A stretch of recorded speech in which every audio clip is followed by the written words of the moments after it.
राज्यामधील सर्व कांदा उत्पादकांसाठी आत्ताची सगळ्यात मोठी अपडेट अंदाची बातमी। राज्यातील सर्व बाजार समितींमधील आजचे कांदा बाजारभाव जाहीर झाले असून आज कांद्याच्या बाजारभावामध्ये थोडीफार घसरण बघायला मिळत असून सोलापूर बाजार समितीमध्ये आज कांद्याला 2000 रुपयांचा सर्वाधिक दर मिळतोय। कांद्याच्या सरासरी भावात पुन्हा एकदा घसरण सुरू असताना सध्या कांद्याला 700 ते 1500 रुपयांच्या दरम्यान सरासरी दर बघायला मिळतोय। बांगलादेश, दुबई आणि श्रीलंकेतून भारतीय कांद्याला पुन्हा मागणी या ठिकाणी बघायला मिळत आहे। लासलगाव बाजार समिती असेल, पिंपळगाव, चांदवड, देवळा, मनमाड, कळवण, विंचूर, चंद्रपूर बाजार समिती असेल, पुणे, मुंबई असेल अशा महत्त्वाच्या कांदा बाजार समितीमध्ये कांद्याला काय दर मिळतोय आपण या ठिकाणी बघणार आहोत। तर दररोजचे कांदा बाजारभाव बघण्यासाठी कांदा उत्पादक शेतकऱ्यांनी व्हिडिओला लाईक करा आणि चॅनलला सबस्क्राईब करा।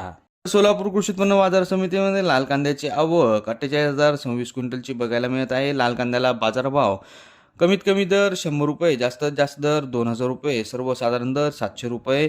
पुढची बाजार समिती आहे मुंगसे, आवक 32,500 क्विंटलची, कमीत कमी दर 300 रुपये, जास्तीत जास्त दर 1189 रुपये, सर्वसाधारण दर 950 रुपये।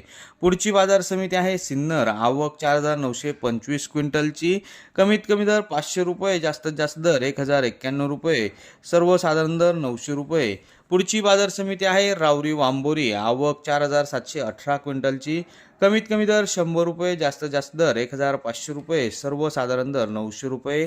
पुढची बाजार समिती आहे कळवण, आवक 5600 क्विंटलची, कमीत कमी दर 500 रुपये, जास्तीत जास्त दर 1400 रुपये, सर्वसाधारण दर 550 रुपये।